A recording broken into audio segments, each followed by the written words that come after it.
Salut, je deviens inactif ici sur YouTube, donc j'ai décidé de faire une nouvelle vidéo pour garder l'élan, pour garder un peu le rythme de sortir des vidéos. Alors cette vidéo, je vais vraiment juste faire du technique. Ok, pas de cinématique, montrer je ne sais quoi comme les quelques vidéos d'avant. Alors pour cette vidéo, là c'est vraiment juste, je suis là dans mon bureau, je bosse et je me dis, ouais, pourquoi pas faire une vidéo. Alors technique, qu'est-ce que je vais faire? Je sais vraiment pas. On va juste parler un peu graphique. Voilà, juste faire une vidéo. Je vais vous montrer des petits trucs en analyse technique, quoi. Et puis voilà. Donc je vais aller sur mon TradingView. Enfin, il est déjà ouvert, mais j'étais sur le OBS.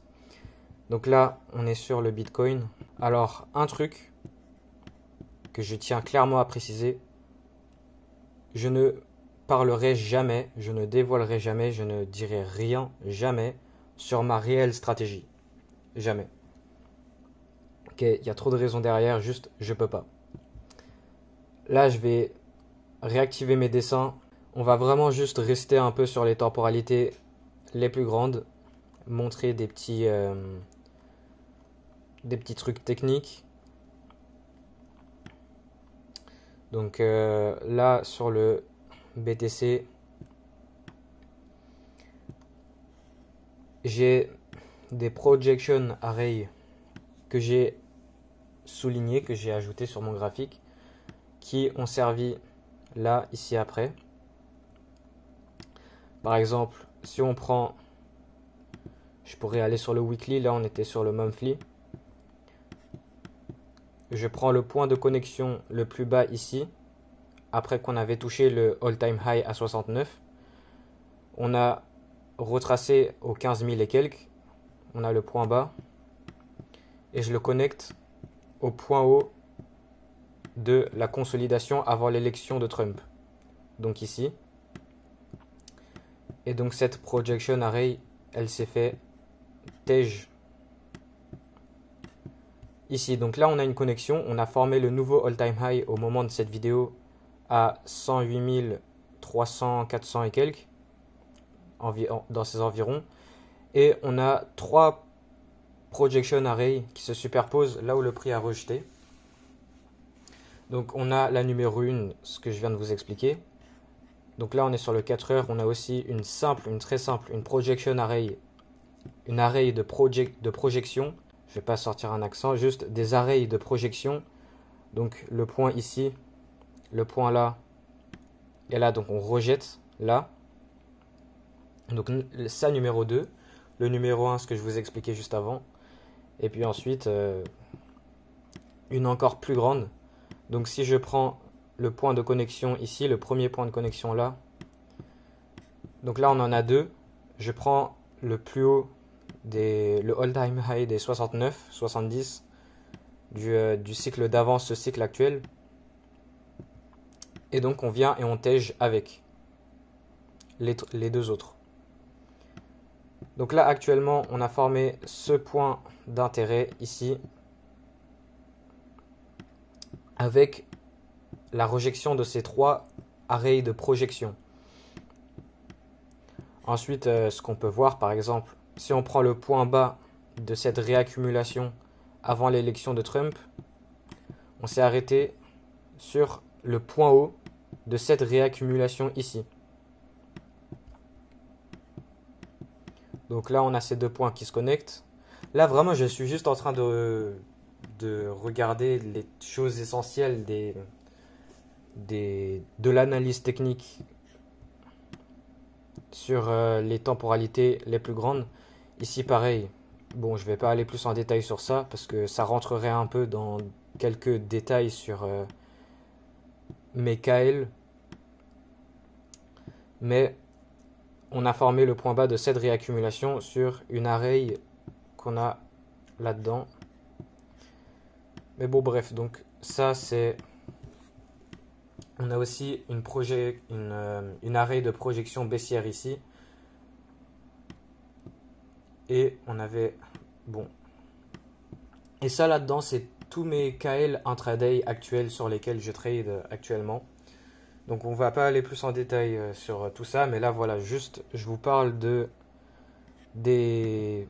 l'analyse technique classique, simple, avec des KL classiques sur les temporalités, enfin je dirais pas classiques, mais voilà, des points de référence à grande échelle, puisque voilà, ça c'est, on est actuellement sur le monthly, sur le BTC.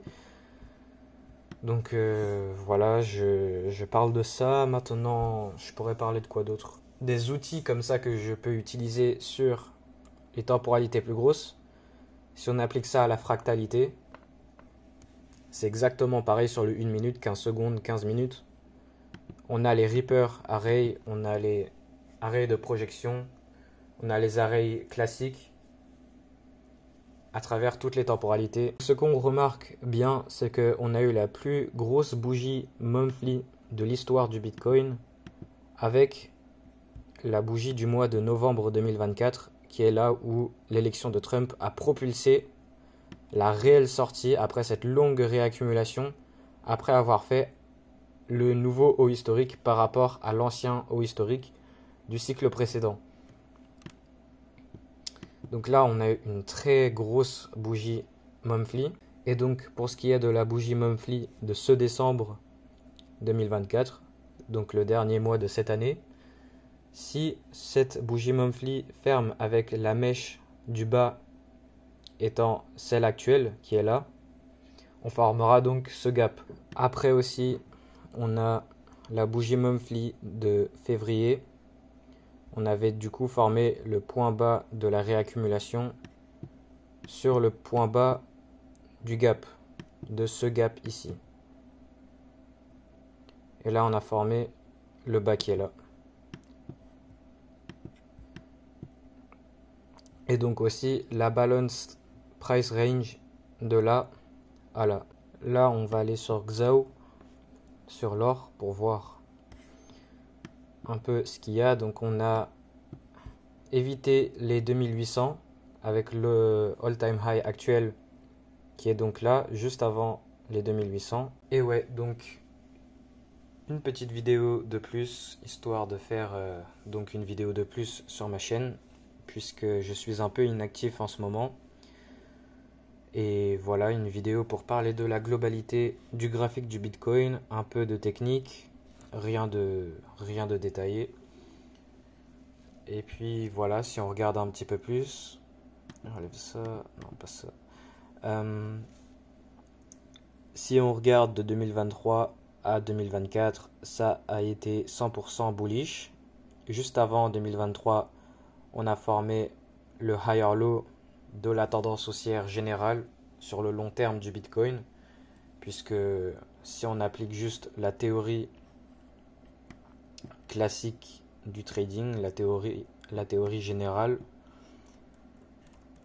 un marché bullish bouge de higher high, higher low, higher high, higher low, higher high, higher low, higher high, higher low, higher high, et ainsi de suite, jusqu'à la fin du monde. Pour le Bitcoin, pas tous les marchés, mais pour le Bitcoin. Et le gold aussi. Et donc voilà, 2023 à 2024. Le début de 2023 a été le lancement du... Pas le bull run, puisque le vrai bull run, c'est dans 2024. C'est 2024, mais vous voyez ce que je veux dire. Le lancement de la... Pour aller faire les nouveaux higher high. Ok, on a fait le retracement. Fin du retracement, fin 2023 et 2024. Il lance la continuation de la tendance bullish globale. Ça, c'est vraiment mais le truc le plus simple existant. Il n'y a rien de higher high, higher low, higher high, higher low, higher high. C'est pareil là. Higher high, higher low, higher high, higher low, higher high, higher low, higher high, higher low, et ainsi de suite jusqu'à tout là-haut, tout là-haut, tout là-haut, tout là-haut. Ok. Donc on a ça. puis tout ça là vraiment c'est de la time distortion, mais à tellement grande échelle, c'est incroyable parce que c'est vraiment dès que Trump a été élu, et ça c'était 100% prédictible avec toutes les analyses qui pouvaient être faites. Dès que Trump est élu, bam, on lance la création de cette belle bougie monthly pour le mois de novembre 2024. Donc voilà, super. Quoi d'autre? Je peux dire quoi d'autre? Tellement de choses en fait. Vraiment trop de choses. Vu que je suis un gars gentil, qu'est-ce que je peux dire? Ouais, jamais je parlerai de ma réelle stratégie. Ok, ça c'est... Voilà. Pas de... Pas de grandes explications sur ça, mais quelque chose de très cool que je peux vous dire et à inspecter dans votre trading de tous les jours et qui du coup se connecte avec comment je trade. C'est qu'en fait, chaque point dans le marché, chaque swing high, chaque swing low, chaque endroit dans le marché se base par rapport à des anciens points de référence dans le passé. Donc ça peut sembler bête, comme par exemple si on considère la support et résistance classique, tu as un point qui résiste par rapport à des anciens points, mais ça va énormément plus loin que ça. Mais énormément. Et il y a tout type de points de référence. Et bien évidemment, quand on forme des nouveaux all-time high, puisqu'il n'y a rien à gauche du graphique, on est en train de former des nouveaux points de référence pour le après. Pareil, en 15 minutes, en 1 minute, en 1 seconde, en 15 secondes. Chaque point de référence, chaque endroit est basé par rapport à des anciens points de référence. Bon, ça c'est un petit gem, un petit diamant pour vous. Puis voilà, je peux dire quoi, je sais pas. Donc on a ce très très très joli graphique du Bitcoin en monthly, c'est juste impressionnant. Donc là je suis sur le graphique de Coinbase. Pour l'instant, enfin pour moi, mes préférences, c'est le graphique de Coinbase pour BTC USD. Et là le price action le plus clair, quand on considère le day trading, il y a le Bitstamp qui est le tout premier. Lui il est juste horrible, mais il faut jamais le toucher. C'est une catastrophe. Aller sur le 1 minute sur ça, c'est quoi ça? Comment vous voulez trader sur ça? Là voilà, ça c'est le graphique de Coinbase. Bref. Bon là juste, voilà, je parle pour prolonger la vidéo, pour dire des trucs. Voilà, hein, je vous fais une vidéo, je fais une vidéo pour la chaîne, pour maintenir la sortie des vidéos. Quoi d'autre je peux dire? Ouais, donc Coinbase, le graphique de Coinbase de BTC USD, c'est le meilleur. Et on a ça.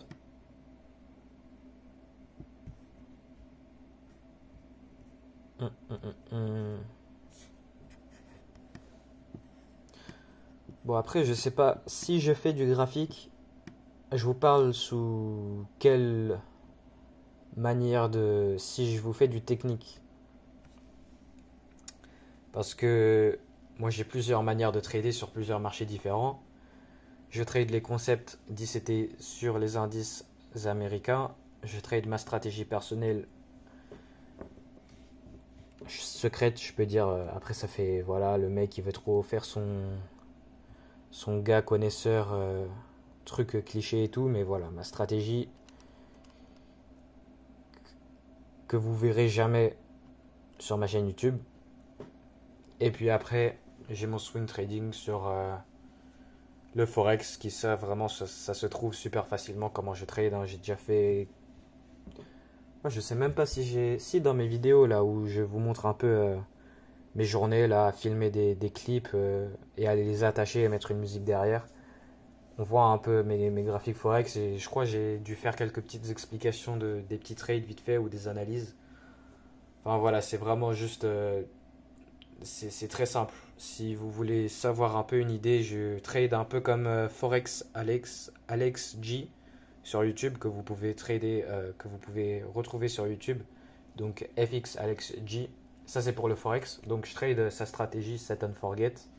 C'est très cool. Mais après ça, j'ai des stratégies différentes. Ma stratégie principale, c'est celle que voilà, j'en parlerai jamais pour l'or et le Bitcoin.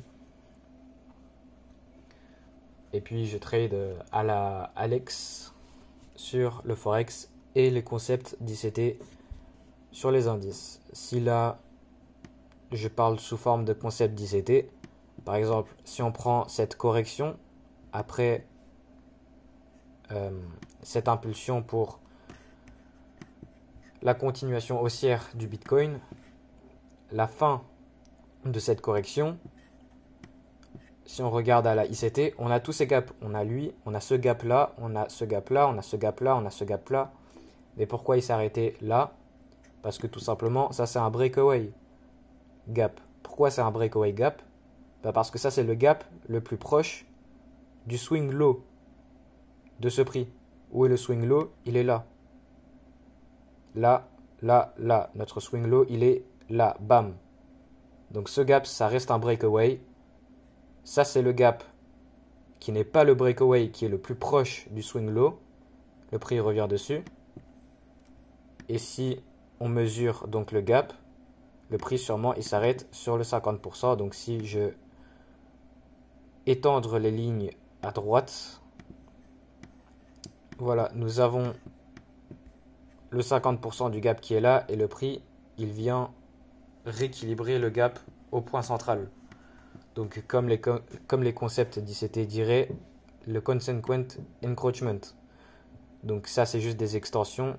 Ok, le gap je le mesure bien du bas du gap vers le haut du gap. Juste j'ai pas dans mes paramètres Fibonacci le 0 et le 1 d'activer. Mais puis voilà, j'ai juste fait ça pour vous montrer le 50%. Donc ça c'est si on considère au concept d'ICT. Voilà pourquoi derrière, si on regarde à la vision de concept d'ICT, voilà pourquoi le prix il est venu ici.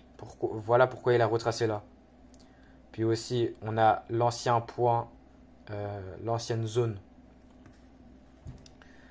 de là où est le all-time high de ce moment-là dans l'histoire.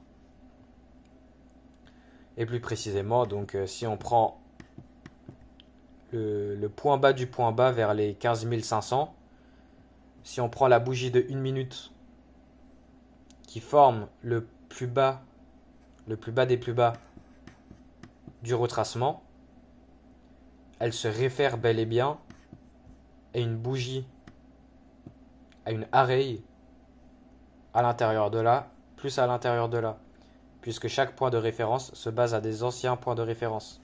Toujours. Et si on fait des all-time high, oula, qu'est-ce que j'ai fait ici? Et si on fait des all-time high comme là, comme le point là, comme tout le prix qui est en train de se former, quand on crée des all-time high, on crée on crée des points de référence pour plus tard. Vous voyez comment le 4 novembre, ça a été le point bas.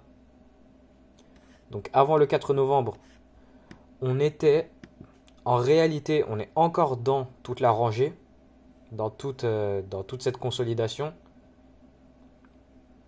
Ok, là on était en train de sortir, puisque là si vraiment on applique les bases des bases de l'analyse technique, ok, le prix est en consolidation, mais il est en consolidation légèrement baissière, puisqu'il fait des hauts qui sont plus bas et des bas qui sont plus bas.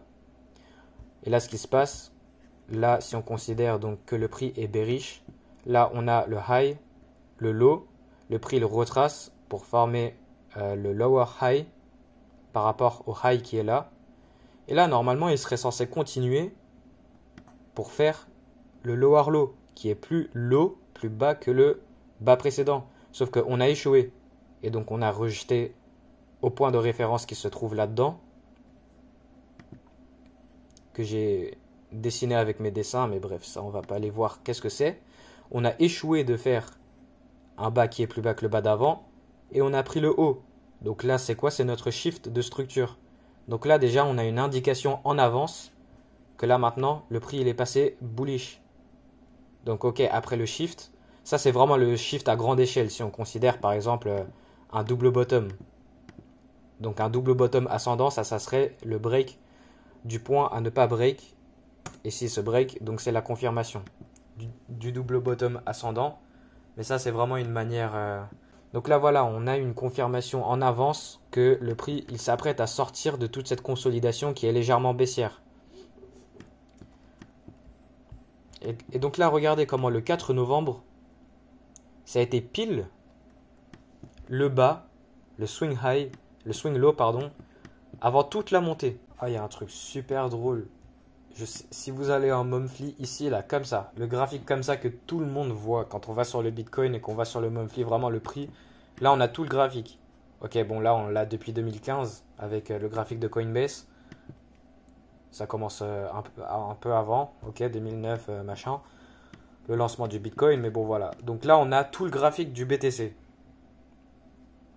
Je vous laisse voir, je vous laisse chercher un truc vraiment super drôle. Bon, non, n'importe quoi. Il y a vraiment une très petite minorité des gens qui le verront. Mais si on prend le point de là, à là, à là, à là, à là, et après du coup, qu'est-ce qui se passe? On lance tout ça. On retrouve notre... Et je vous laisse finir la phrase. Non mais c'est réel, les gars, c'est... J'avais parlé de ça dans... Je crois que je l'avais... Si, je l'avais vu dans un graphique... Non, je l'avais dit à tout le monde dans un Discord. Ouais, regardez ça, c'est trop drôle et tout.